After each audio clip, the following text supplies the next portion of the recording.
Hello and welcome to another episode of Portrait of an Editor, Cropped. I had a great conversation with Will Dennis and Pornsak Pichetshote regarding their new publishing venture, The Horizon Experiment from Image Comics. We discussed how they work together as editors and the punk attitude they brought to the project. FYI, the FOC for the Manchurian, which is the first one-shot from the Horizon Experiment, is September 2nd. So after you listen to this, go out and place your order.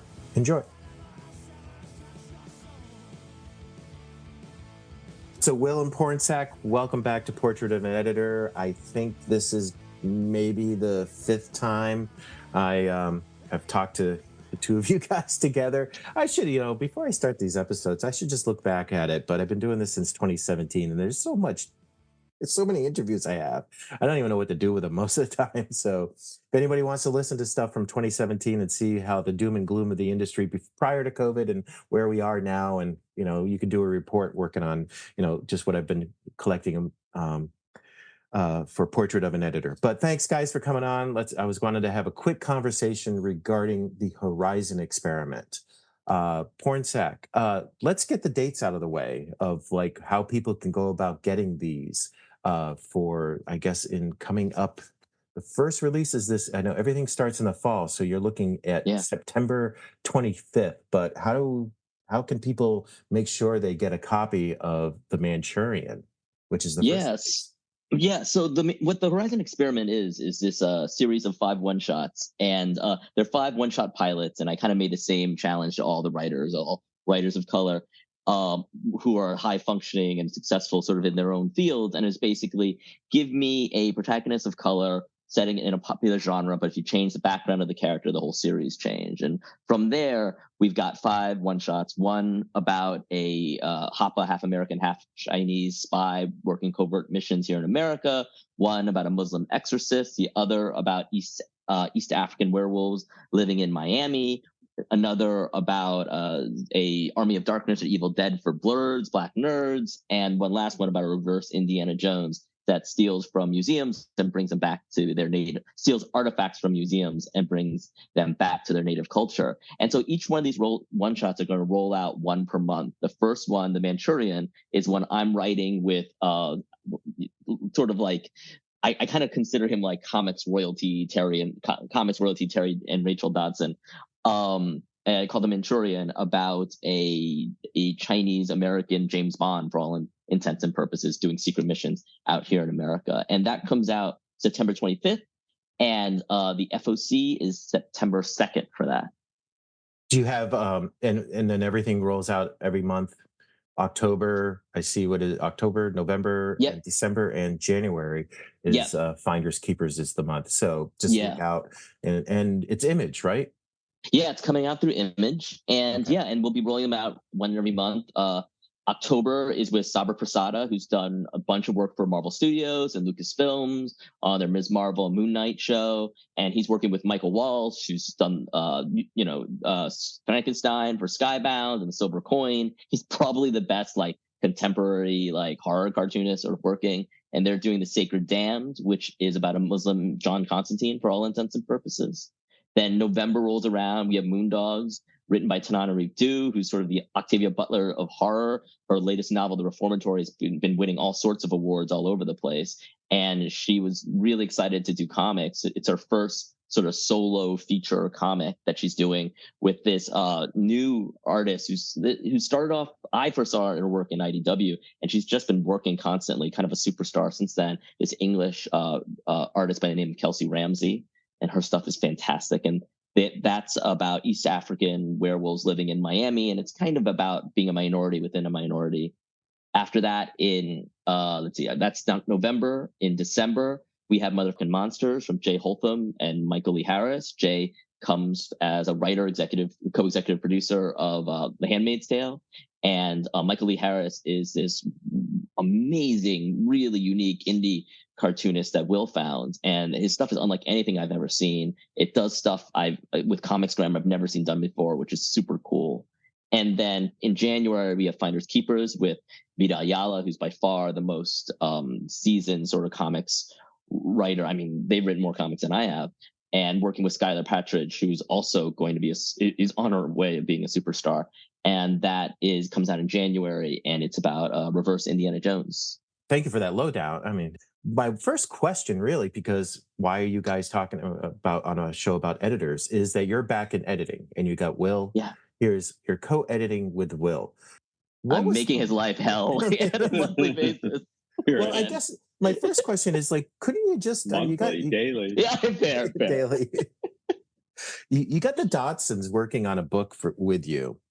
Why don't you just do that?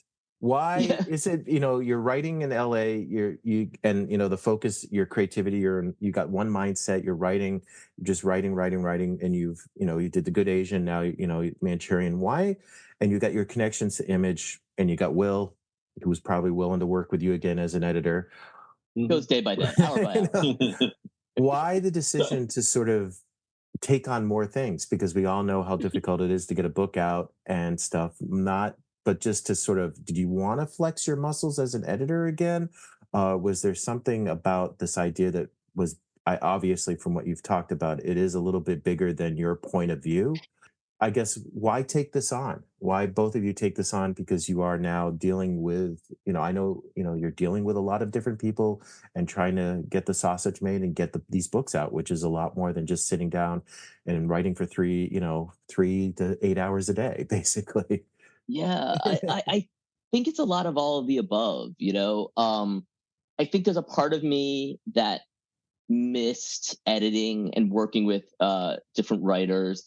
And I think the part of it I missed most was being able to help stories that I thought really deserved a bigger spotlight, kind of get out there. And I think a lot of it, too, was just coming off of the success of The Good Asian. I heard so many people say, I wish there was more stuff like this. And it made me realize I wish there was more stuff like this. And I think, one of the things that has worked out well for me for my Image books is that, like, when I did Infidel, I thought I was going to be one and done. I thought, that would come out. It would lose a bunch of money and I wouldn't be able to afford making another comic. And that turned out to be the opposite of what happened. When we did The Good Asian, The Good Asian was a 10-issue maxi series, and I didn't really have the track record financially to have the sales to last a 10-issue, series, but I did it because it just felt like the thing to do. And so, and it felt right. And so I kind of let that guide me all through my Image books of just kind of like, I don't know if this will work sort of financially, but I think there's an audience for it. I mean, it starts with, I know there's an audience for this. I don't know if there's enough of an audience for this to justify itself financially, and maybe I'll take the hit for that. But I've learned to follow that voice, and we'll see if that voice is wrong or not. And this was just, I felt that voice again. I felt that urge of like, this was something worth doing, and it's something I know I could do. Let's see what happens. And that's kind of where is all three of those things sort of coming together. And Will, your thought about like, why not just like, let's just do this one book, Yeah, like, well, take on this project. I ask myself that every day. Maybe we should have recorded this before I actually said yes to this, because it is a little like editing 5 anthologies all at the same time. But no, I mean, all seriousness, like Pornsak said, even with doing Infidel, it was just like, you just never know how something's going to go. And you're like, this might be your only bite at the apple. But now after 2 or 3 successful things, and I've had a lot of success and a lot of luck and fortunate, relationships that have worked out for me, it's like, there's a level also of like, it's sort of time to start doing what you can to kind of lift more boats. You know what I mean? Like, after so many years of just trying to advance my own career and feeling, I felt like I've certainly helped a lot of people and broken a lot of talent and that sort of stuff. But, like, if you get to a certain point and you're just kind of doing that over and over again, it gets boring, even though, how cool the projects are we get to work on. It does start to be the same muscles you're using over and over and over.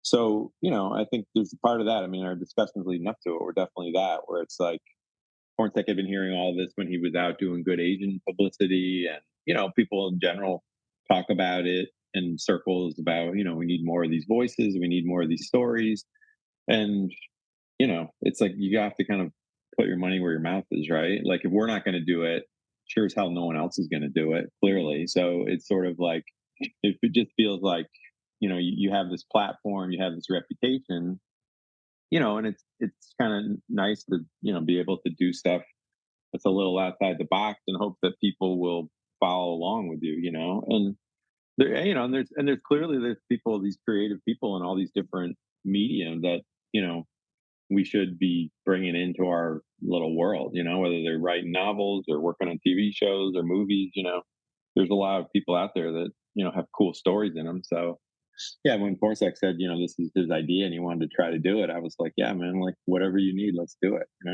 Because I remember back when Scott Snyder signed a deal with Comixology, Scott Mhm. mentioned that he was going to try to do some incubating with the deal at Comixology. Mhm. I don't Mhm. know where things, unfortunately, Comixology went a different way, pretty quickly after that deal was signed. So I don't know if that's still happening. But was that sort of like, was there a bit of a vacuum for you when that was happening? I don't know what your involvement Yeah, I mean, was in that. yeah, I mean, you're right that a lot of that got sort of, we had to, we had plans for kind of year three of what it would look like, and it was definitely him, talking to some creators, and we worked with some people, and he's placed some of those books like elsewhere, like part of his line at I, IDW. Some of those yeah. people, he's gotten in over there. Yeah, mostly that was a product of Comixology kind of pulling the chute on new stuff, for but yeah, I mean, it's the thing. I mean, it's something we've talked about it for years. Mark Doyle used to talk about it at DC all the time, that comics does a really shitty job of what you see, for instance, like in the hip hop community, right? Where it's Mhm. like, Jay-Z finds Kanye, who finds this next guy, who finds the next guy. And like you put them on your record or you put them on your track or whatever, their tour. And then it's like, that's how you're sort of growing the the pie a little bit. It's not really a question. It's not the zero sum game that some people make it out to be. That it's really like finding talented people and giving them some kind of a forum. And if you can use your whatever low leverages you have or whatever kind of platform you have to help that, like I think only like really people who aren't paying attention or people that are really selfish or not aware enough, like find that as a threat. Whereas I think Pornsak and I are much more of the mind that, like, there's room for all this kind of stuff, and we need to do what we can to sort of try to push those envelopes. And then we're not asking people to like take inferior stories or find Yeah. art that's oh, we're just putting you on because of X, Y, or Z. It's like, I mean, these are all like awesome. I mean, he just gave you the rundown of the Yeah. stories. Like they're 5 like totally original, totally separate, just like fun, sort of thoughtful, whatever sort of stuff that you could expect. So I think that was always been my thinking about it. And I don't know, Pornsak, I mean, is that sort of where you were coming from too with it? Yeah, but I will also say too that, and this like might be me being so naive, but like all the talent on board, all the writers and all the artists and all that sort of stuff, like even without this, they're going to be fine. Like Mm-hmm. Saber works on movies and TV and RA's working for Marvel. Like all of them, they've already started this path into comics and all this sort of stuff. And like Vita and Skylar, they're like they're killing it all on their own. So like Right. naively, and maybe this is quixotic of me. I actually think this doesn't help them individually as much as honestly, I think it helps comics more. Like Mm-hmm. it just makes more of a space for this stuff to happen in comics. And it will, it proves one way or another, and this is part of the experiment part of it, is there an audience for this? Like, do people gravitate around this kind of stuff? And if they does, then hopefully it leads to not only more of each of these individual books continuing, but hopefully it leads publishers to just be like, oh, there's a path for this kind of stuff. Because I think a lot of times, I think about it a lot. Like, come after Infidel, I think any publisher would have opened me up to and published The Good Asian there. But I guarantee you, with all the money in my pockets, all of them would have been like, Pornsak, do it as a 5-issue mini. Don't do it as a 10. Like, we can't publish it as 10 issues, And even when I was doing it as 10 issues, I was just like, I'm going to kill myself. But like this, I don't know when I'm going to make this back. But we did it, and it turned out great. And sometimes it just takes that, that risk and being willing to put that risk just to see what the market can sustain. And like for me, doing Good Asian, maybe it's like, oh wow, the market can sustain this. And so this was another way of saying, I think the market can sustain this too, but all these publishers are just too scared, and they have their own reasons, and I get it. You know, like it's, you know, all the corporations are downsizing. Everything's coming down to how much value you bring on a spreadsheet. And so like, is this risk worth me and my family not having healthcare? Like I get like the factors at stake, but working with Image, you know, it gives us a chance to mitigate this risk somewhat. And to also like, you know, try to sort of see what the market can actually sustain in terms of these stories. Because I, again, like, everyone on board would love to put out more of these books and want to put out more of these books, but if they don't, like, they're still going to all have very successful careers. The thing that's going to miss out with them, these books not continue, isn't each of these individual creators, in my opinion. It's comics. It's the fact that, like, I think one of the things I definitely saw when people responded to the announcement was that there were a lot of genres I think we all knew that we didn't realize could go as broad as all these stories are taking them. And to me, that's what's the exciting part of it, is just realizing like, wow, there's a lot more room to the stuff that we love that we kind of put blinders on. And I actually think it's a net positive. You know, it helps comics, it helps genre, it helps the excitement and the way people attack genre and all this stuff a lot more. It's a little, it's different than what Scott was planning on, like breaking talent. You have talent, but it's also, it's more not just the POV of these characters and how these characters change how the genres that they're in, but it's also bringing in talent like what is it, Harris on Michael Lee Harris, Michael Lee Harris. His take on imaging and where he's coming from, it's really trying to see where the medium goes to and bringing a different point of view to the mechanics of the medium on top of a different point of view of your character too. And it seems like that's what you're trying to do. Is that where you landed? Did you discover that, or you know, did you see that as a possibility, like bringing in different creativity? I mean, some of these people are from comics, but some aren't. So I mean, that certainly was part of it. I mean, I don't think even something like with Michael, you know, or Lee, I guess you call him Lee, but the is that just the sort of, it just felt like kind of right. It was like a humorous piece, you know, more of that story. And we were like, well, we got to find somebody who can do that kind of stuff. And I think you've seen, I don't know, I personally have wasted a lot of time over the years trying to find like just the perfect artist to like fill in an issue or something, right? Or just the perfect person for this job. Like you have these set things in your mind, or like usually we get a project at Vertigo approved, like Karen would ask us like, oh, who do you see in your mind like drawing this, that kind of thing, you know? And I feel like I was, you know, you tend to go to a lot of the same people, and over the years I've learned like the fans like just didn't really give it as much thought as we did. And I mean in like not in a negative way, just like I would agonize over like, I got to get the perfect fill-in artist for this book, you know? But then you'd come up and fans would be like, they couldn't really even necessarily always tell who had drawn what or what issue you had done or which issue you hadn't done, kind of stuff. So then they start to realize like, if it's just cool and it matches the vibe you're trying to match or whatever, then it's probably fine, you know? And we've been fortunate. You got guys like Scotty Young have had like huge success in recent years. Well, you know, probably 10 years more than that now, like of, you know, doing like in a style that's like I would never would have hired him to do like a Vertigo book years ago, but now like you'd hire him in a second because he's like a sales machine, you know? So it's like, so I think there's that kind of stuff too. I mean, I think Pornsak had the feeling of like, we're taking flyers on all this stuff, so we might as well just go for it, right? You know, like trying to hedge your bets too much or get somebody who's kind of safer or more well-known or that sort of thing. Like if they were enthusiastic and it seemed the writer was enthusiastic and it seemed like a good vibe, then like we were just rolling with it, you know, when it came to like booking the stories, you know? Yeah. And I think Michael Lee Harris, Lee, as he goes by, he's a really good example of just like, he's the kind of artist, and this is the kind of part that makes us look a lot smarter than we actually are. Like you bring up a lot of good points about like, oh, were you thinking about this and you're thinking about this? But really what it comes down to is Jay gave us something that was authentic from a particular voice in a particular direction. And then it was just matching that voice. And so all the stuff that you're talking about, that was kind of like this really great byproduct of that. And so like on the back end now, it's easier for us to say like, oh no, we want to push the boundaries and have artists push the boundaries. But really it was just about, we got something that was different because it was coming from a different place. And we needed something to match that and encourage that.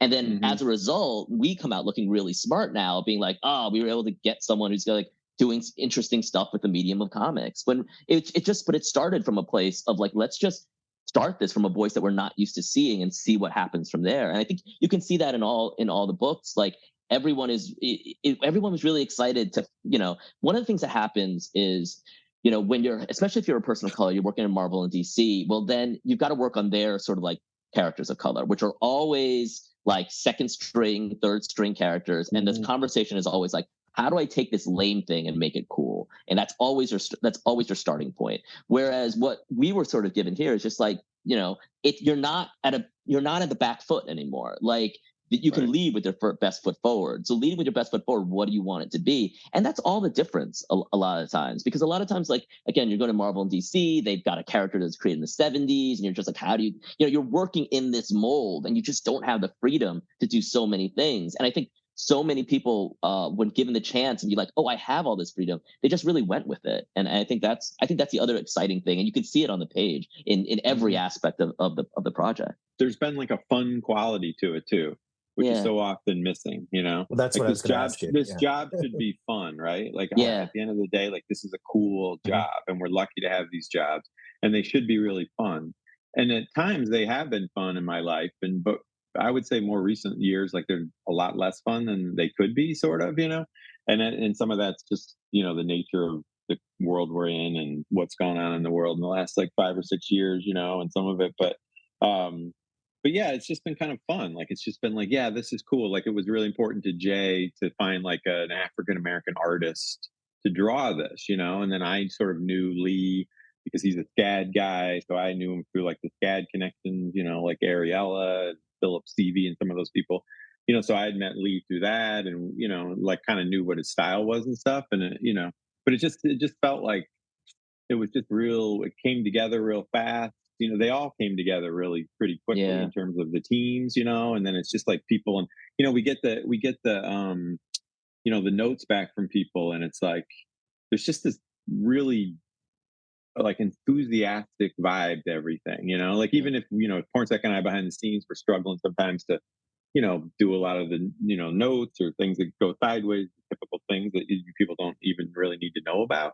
But yeah, like everyone kind of is coming at it from this place of like, it's very supportive, it's very enthusiastic, and sadly, that's not a vibe that's as common in comics as it ought to be, given how cool the job is, But I think it's a product of what you're talking about, Pornsak, particularly where you've been hired to do this thing. It's like the third banana character. They want you to kind of put in these themes, or they want it to be this or that, the other thing, and then you're trying to fit it into this other shit, and it stops being fun like pretty fast, And then this just feels like it feels like what it should be. You get a lot of really cool people together, whatever their background, whatever their race, their whatever it is, and you just let them do cool shit that they want to do, and these are the results. You know what I mean? Like even the themes and stuff. Like clearly there's themes underlying some of this that are would be racial or social or political, whatever.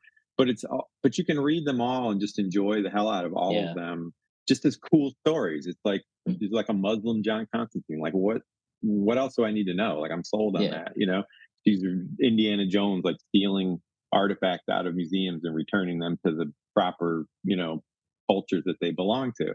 Like sold. Like, I mean, those are the ideas. You hear those ideas, and I mean, literally, I think our reactions to those ideas were like, why hasn't anyone done this before? Like, I mean, immediately start Googling, like, what the hell? Like, this is but it's like, but it allows you to explore like relevant themes and things that people talk about in the broader culture or should talk more about, but in a way that's ultimately entertaining. You know what I mean? It's not just like, we're not beating you over the head with, this grievance or that grievance or whatever it is kind of thing, which I think is the way these things should always be approached. But I think particularly these big companies, they just don't, I don't know if they don't have the sensitivity, they don't have the bandwidth, they have other needs that we didn't have. But, so I don't know, to me, it's been a lot of work, but it's been just like a real pleasure, like from beginning to end, which I'm sure some of that's Pornsak because he runs things like very airtight. And even with the two of us, like having backup is like really, to me, like a huge boon, right? Just having someone else that can be like, all right, I got this, Yeah, But anyway, yeah, I don't mean to like ramble on Pornsak. You probably have your own thoughts about that. well, No. I mean, I completely agree. Like, I think, I think partly I think we'll really hit it. It's like, it's how we think comics should be, and I think part of that honestly was because me and Will start off at Vertigo. It's fun. I'm doing more like corporate sort of stuff, like Marvel DC sort of stuff right now. And one of the things that mhm. you realize very quickly, and I think it leads, the bulk of this industry comes from, like, Marvel and DC subsidizes in many senses the rest of the industry, and as a result it sets the culture and it sets the climate. And one of the things you realize when you start getting into those universes, and I'd heard it before as an editor talking to writers, and now I'm starting to feel it more as a writer, is that there is a protectiveness, because, like, working in the worlds that me and Will were, yeah, they're unlimited resources and the pie is big enough for everybody. But if you're at DC, if you're at Marvel, there are X number of characters, and there are X number of characters that sell. And so these creators get into this mindset of, I gotta fight for those ones that sell. And so it ends up making, like, it's a weird thing where on the one hand you're all working together because it's a shared universe, but it's also competitive because you want the gigs that's going to sell more than the other gigs. And I think that mindset sets up so much of the comics mentality that me and Will were kind of have always been outside of working at Vertigo, where it's like, it doesn't matter how 100 Bullets, how is 100 Bullets success going to impinge on Why the Last Man success? It doesn't. It didn't. It never did. But, like, I understand, but, like, if you're coming from a place like a DC or a Marvel, where you're just like, well, I got to get a Batman book because Batman will push my sales over there. But DC only publishes, like, what, 20 Batman books or whatever. So you got to be one of those 20.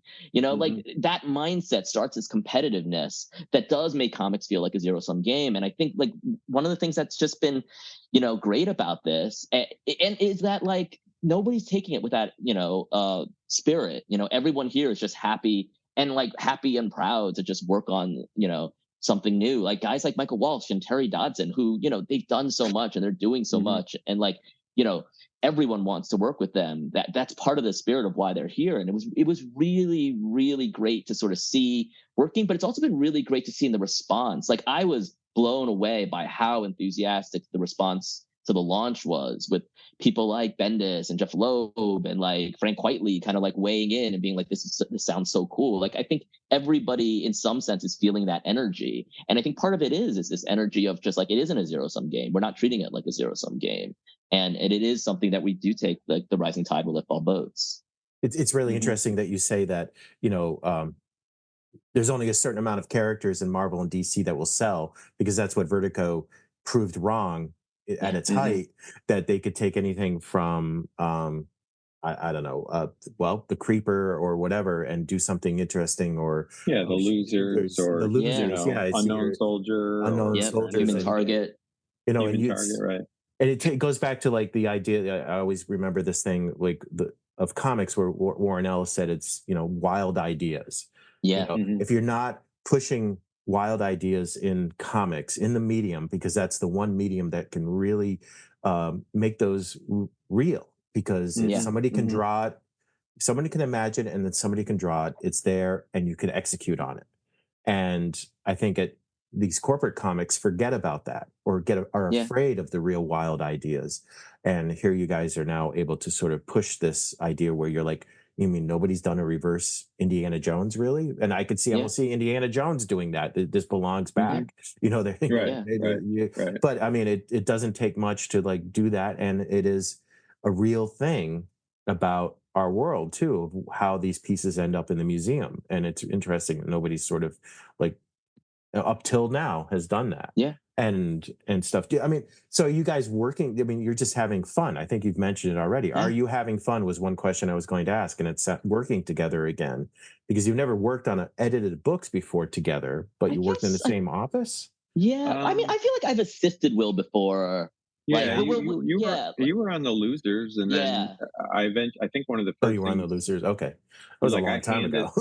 yeah, but I handed the losers off to you at some point, and you were, like, the main guy on that point. And I remember, because I remember having long talks with Andy and Jock about, because at DC it was difficult. Obviously, it was difficult to get promoted. It was difficult to get ahead. But, like, one of the big things you needed your own books. But then they would say, well, you're an assistant, or you can't get your own book. So it was this weird bind you were always in. So the better editors, and including I consider myself or Axel or Shelley, like it was always important to try to, if you had good people working with you, to find ways to pass the stuff off to them so that they could then leverage that into, then you can take that and prove that you can do Unwritten or Unknown Soldier or the different things that Pornsak went on to do. Mhm. And, yeah, I remember having long talks with Andy and Jock about like, I'm coming off this book. Like he needs to take this over kind of thing. And, it was a little like Andy, I mean, I think initially you get a little resistance because it's like, well, everything's going good. Like, why are we going to mess with it? But it's like, well, like it's going to be fine. I'll still be here. I'll be behind the scenes if you need me. But like, he needs an opportunity to run some of this shit on his own, so that then he can prove to the powers that be that he's capable of running original stuff, and that kind of thing. And that was always the way it went. And that's the way it went for me. Shelley did that for me, and so on and so forth. But yeah, so we didn't, we definitely worked on stuff together, but there wasn't a lot of we didn't really do a lot of co-editing projects in Vertigo. Everyone was kind of in their own little silo, Did you have any? Was there a shakedown period? I know you guys know each other. You've worked together, on with on Good Asian Infidels, everything, Sure. hanging out all the time. But was there anything? How did you approach working together? Did you say you're going to handle this, you're going to handle that, or or do you know each other what you're best at, not and like or filled in the makeup? It's funny. Yeah, it's funny. It was and Will can correct me if I'm wrong. It felt really intuitive to me, at least. Like in a weird way, I felt this way when I was assisting as well. Like to me, the ideal assistant editor relationship is almost like you just have two editors on the thing, and one person at the end of the day, their job is to make the decisions and call the shots, but you kind of just have two editors. And so it was a lot like that. I felt like, where it was just you have two editors. There are things that I know Will does better than me, and so I can, so I always step back. Like Will, I think, is one of the best cover editors working there. He's got a great art sense. So if I feel like I don't know how this looks, and Will says like I think it looks fine, then like I always concede to Will because he's got a better eye than me. That stuff. So there's stuff like that where I know the stuff. I know Will so well. I know the stuff that he's better at me than. So I'd be stupid to just push back on it. Mm-hmm. Yeah, no, I think that's fair. I mean, we didn't like have long talks about, okay, you're going to do this, you're going to do that. Yeah. I think it's just a question of knowing kind of strengths and weaknesses, and then sometimes it's just like, dude, I'm just in the weeds on all this other stuff, and then it's like, all right, I got it. I'll do whatever it is, and so yeah, and I've been honestly, given the nature of the creators and the projects and stuff. I mean, I don't. This sounds crazy, but I don't want to be like the mansplaining middle-aged white guy that's in here, like, hey, do this, do that, or you should think about this, or you should think about that. Like some of that stuff, I feel like I need to sort of, it's not even step back because there hasn't been a lot of resistance or push and pull, but it's just like, one thing you kind of learn from a lot of this recent years in particular, whether it's like Black Lives Matter or Me Too or whatever it is, it's like you can just shut up and listen sometimes, you know what I mean? And that's probably the best thing you can do, particularly is like if you want to call yourself an ally or whatever the hell you want to. I don't know exactly all of that, but you know what I mean? Like I don't need to be the one that's in there putting my fingerprints on everything, which I think has always for me been the smart approach. From the day I took over 100 bullets, I mean, I literally called Brian. I was like, look, I know I'm like the last fork in the drawer here, but like, I'm just not going to screw this up. Like, I'm not going to parachute in here and be like, oh, we should do this or do that. And I see that. I used to see that all the time. I'm sure Pornsak saw it too. It's like these people who just sort of lacking enough self confidence that they need to meddle with everything. So I think it's been good in that sense. So I just try to hang back if I feel like I need to, or just be there to like kind of, Pornsak likes to bounce a lot of ideas, and I don't know if that's always been the way he is, or it's a result of probably also being in these writers' rooms and working kind of collaboratively. But so he bounces a lot of stuff at me, and then yeah, I'll go through the list and be like, this sounds good, this sounds good. No, I don't think we need to do that. This sounds good. There's a lot of that kind of push and pull sort of stuff, and Pornsak is authentic enough that I know that he's asking me from like a genuine place. Some people performatively will ask you that kind of shit, like, oh, do you think I should do this? And it's like, they already have their mind made up, or they already think they know best, but he's not that way at all. It's like a genuine, like, I'm not sure what the best move is here. What do you think kind of thing? And then, yeah, he'll take my advice, or, sometimes he's like, nah, I think we should do this. But like, it's always very collegial and very collaborative, like in the purest sense. And I think that translates to everybody. And I think everyone has that vibe from him. Because, like I said, I mean, we have these threads with like every single person working on these books on these threads, right? Email threads, right? Which I wouldn't normally do probably on books, because it's like sometimes you don't Yeah. you don't necessarily need to hear it from like everybody, or there's stuff that just isn't appropriate or doesn't match but like but like the responses are always like, even today there was stuff going back and forth, and it's all just like people are excited about the other people's stuff and excited that they're on this thing. And Tua Lote has been doing our variant covers, and which are great and obviously smart from like a sales point of view, because she definitely moves the needle. But it's, yeah, even the response from the creators, that like how excited they are that she's like doing it, like it's been kind of funny. It's kind of cute to watch, like just sort of like, oh my God, I love her stuff. She's fantastic. Like she's the nicest person. Like it's so great. So I don't know, man. It's been a real pleasure. I mean, it's a lot of work, but like it at the same time it beats working for a living, if you know what I mean. So one last question, really, and this is asking, and maybe might be a little too inside baseball, or asking you guys to sort of look into the future. How are you going to judge the success of these one shots that they deserve to be series? I know, like Good Asian, I think didn't start off as a 10. The sales allowed it to expand a bit. I think it was an 8. It was a 9, and then we Nine, expanded and to then 10. went Yeah. 10. Okay, so it wasn't that big of a difference. So, but the sales did sort of reinforce that you were Yes. doing the thing, or doing something right here. For It sure. was the reaction. But how are you going to take a one shot series, a one shot, and decide that it deserves to be an ongoing or a mini series, or what it deserves a future, I guess, is to really condense it down. And then is your talent locked in beyond the one shot, or is that too? Yeah, the talents talent's definitely locked into one shot. I mean, they all have ownership, they all have equity, so they all definitely kind of have that incentive to sort of want to do it and to keep doing it. And honestly, it's one of those things where because I mean, I'm sorry, because the hype of selling something of a one shot, the hype, the interviews, the press, you can't maintain that for every issue. But right. And so your sales might be a little skewed because of you're in front of people so much leading up to the releases of these books, especially because how you release it, you're going to own the last few months of the year. So go ahead. Well, no, I think, listen, I think, there's the marketing and push where we're all trying to figure out all the things we can do so each of the one shots succeed on their own as well as possible. But again, I think it's one of those things where, I really believe this. It's like, it's all about where you sort of set your tent. And if you set your tent in the right place, all the rest of it kind of flows downhill from there. And it's really organic. And honestly, it's like, it's not me and Will sort of saying like, oh, it's got to be this, it's got to be this. Like, we don't have the time to come up with those kind of metrics. It really is, the numbers are going to come in, and the creative teams are just going to be like, do I feel comfortable? Like, do I feel like there's enough of an audience there?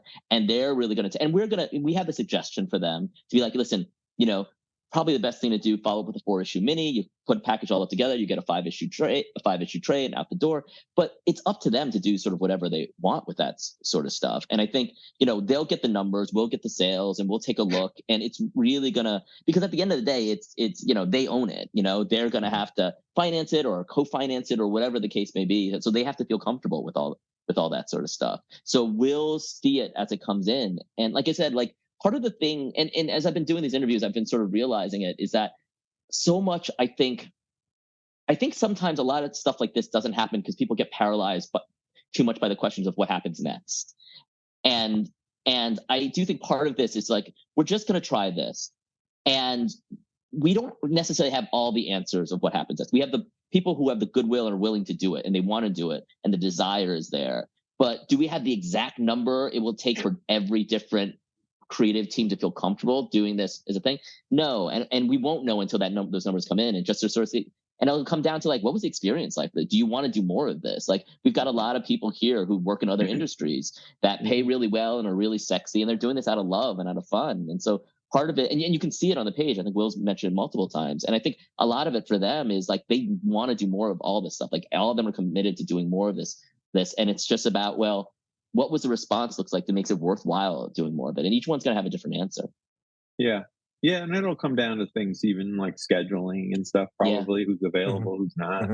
But, you know, they own these properties. Like, these are things like we don't, as like the Horizon experiment, like where there's no ownership, like in an umbrella sense of any of this kind of stuff. Like, it's so if, you know, it's not a question of like, well, we want to do, you know, Jay wants to do another book, but Lee's not available, so we'll find someone else to do it. Like, that's not going to happen. So, you know, I think you're right. It's just a question of like what those, you know, what those metrics are, what they want to do. And, you know, I guess we'll see, you know, see what happens. But again, I mean, it's funny, like we were talking even before this call about X's band X and being out on tour and all this kind of stuff. And it's like, I mean, there is a certain feeling of that, like they just figured it out. Like, you know what I mean? Like, we just did it. Like, I don't know how to play guitar. Do you know how to play guitar? Like, I don't know. Like, let's just figure, like, you know, we learn these 3 chords, we write some songs, we have some stuff to say.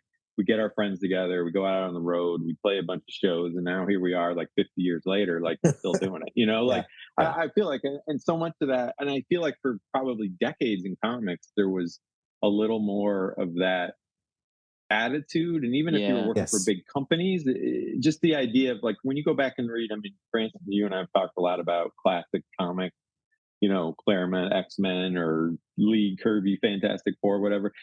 Like, I'm still just so in awe of like the ideas, like just the amount of ideas that existed in a single issue, you know, that was like, and I feel like that's one thing that's like really sadly kind of missing from comics is just the idea of ideas, like cool stuff, weird stuff that happens, just like fun stuff that happens. I mean, even just fun. Like, I mean, I've said it a few times in this thing, like it's, you know, it should be fun. Like, we should have fun doing this. We should be lucky that we don't have regular jobs, and we are, but like everybody just wants to make it so, you know, complicated and so difficult and whingy and entitled and all this other shit. And it's just like, dude, you get to do like an awesomely fun, cool job. Like, just come up with a fun, cool idea. Let's find somebody to draw, and like, let's go see what the hell happens. And you know, some of that is like we feel like, you know, maybe you're at a position where you can take those kind of flyers, and that's like a real privilege to be in that position. But you know, all these people have worked their asses off to get into that position too. So you know, it's sort of like, I don't know. I'm just very struck by like how excited people are by it, like, and just wishing that we could transfer that vibe to more things, you know, like just across the industry, you know. And I know there's market forces, and I know that there's a lot of money to be made and lost, and I know these companies have their own needs that we don't necessarily have, and our own metrics that are different than theirs. But it's still like I don't know. I feel like it used to be more fun than it is, you know. And I don't know what has happened, and maybe it's just me, and maybe I've just been doing this too long or something. But like, this for me personally has just been such a I don't know, is panacea the right word? I don't know what it is. You know, like, it's just been like a shot of like B12 in terms a of reminder, like, comics. a reminder of why you read these things, why we talk about. I used to go to work at DC, like I couldn't get off the subway fast enough. Like, I couldn't get through Midtown Manhattan fast enough to get to my office. Like, there wasn't a day that I didn't like I don't feel like I ever once was like, oh, I can't go to work today, or dreaded going, you know. I mean, I would go to San Diego Comic-Con, fly into New York overnight, and go to the office to work the next day. Like, that's how sort of sick I was about like how much I loved my job there, you know. That it was like, people would be like, why are you here? You were in San Diego. I'm like, I'm getting paid to work on comics, and I can sleep in my office if I get tired, you know. Like, I don't, you know, like just to have that vibe again. And I feel like it comes across in all these books, you know. And I hope that people will, like, you know, certainly give them a chance. Will brings up a really good point too, because like, it's just sort of hearing it, like, it's been really great sort of like hearing your questions and hearing Will's responses, because I think I don't think anyone would mistake me. I don't fit this mold in any way, shape, or form, but just hearing Will talk, it just reminds me of just like, there's something really punk rock about what we're doing here. And part of that punk rockness is just, we just decided to. And I think there's a little bit of aspect of this is like, we used to talk about this a lot at DC when I was, in the media side and all that kind of stuff. It's just like once upon a time in the 40s or the 60s, there were 8 blank pages that needed to be done by like 5 p.m. and it was 11 a.m. And so a bunch of guys went in a room and said like, let's get lunch. We need to fill 8 blank pages with something. They went to get lunch. The radio was playing. There was Eclipse on. And there's like, all right, Eclipso. We got to do 8 pages about Eclipso. Let's make 8 pages. We need it drawn by 5 p.m. And then cut to 40 years later, you've got 8 executives in rooms like, all right, how can we make a 4-quadrant movie about Eclipso? It feels like right now, especially with comics, to use a music analogy, everyone is so preoccupied with curating the sounds that you lose a little bit of that energy of just like wanting to play the instruments. And I think there's a little bit, that's kind of the energy that's like so many of the, like, it's funny because we hear so many of these questions like, what's this and what's this, but so much of the attitude behind this, and I had it in the document, it was just like, we decided that like, this is something worth doing. This is something we could do. Maybe we should do it. And let's figure out the sounds afterwards. Let's just pick up the instruments and play and see what happens from there. Doesn't get much more punk than that. And we've had that, the punk theme has run through this podcast a number of times, and even at which is fun because no one's going to mistake either one of us for exactly. But it's just that it is that you're 100%. It is just that kind of vibe, and I feel very fortunate that Pornsak asked me along to help out because it's definitely even with all the work, it definitely has this feeling of just like, all right, cool, that looks great, let's roll, and it should be like that, it just shouldn't it shouldn't be that difficult to make like fun, cool, idea filled comics, Well, I think that's the thing, is that maybe people have made comics too difficult in a way in producing it, asking too many questions instead of just do it, get your friends together and do it, and then worry about whatever happens later. Do we get out of the garage? Do we show up on the stage? But especially when it comes to like creator-owned books, I think there can be an overproduced quality to it where people are just like, well, what does the movie look like? Like, how do we pitch this? All this sort of stuff. No, just do the comic first. Yeah. Well, there's whole companies that is their business model. So. And I've said to myself, like, the day when it comes when I say to myself, well, this is a shitty comic, but I can see it making a good TV show, is like the day that I'm done. Like I've said that for 20 years, like I'm not doing that, and sort of thing. And, and I mean, this isn't to say obviously there's tons and tons of cool creators out there that have been working in the trenches and indie comics and self-publishing and doing all of this kind of, stuff. So this isn't like, we just had this light bulb moment of like, you can do cool comics and just hope for the best, but it is, I don't know, it's sadly rarer than it should be in like what I'd consider more mainstream publishing, Image being counted amongst those, so I don't know, we'll see. It could be a total go down in flames, and then we'll do this recap next year. There's the Will I know. Why did we do this? Right, exactly. Well, for a moment, I'm like, what happened to you, Will? You're so Starbucks upbeat. has been going pretty good for the last 6 months, but so well, you got to throw a little bit of cold water on everybody, myself included. Well, on that positive note, guys, thank you very much. It's just whistling past the graveyard. I can't let an episode go by without some, little shot across the bow of doom and reality. Right, exactly. I'm looking forward to seeing the first issue, The Manchurian, in September, and then you guys own the rest of the year after that with the releases. So looking forward to seeing them. And congratulations on this new endeavor. Thanks. Thanks for having us. I'll be talking to you later. Thank you.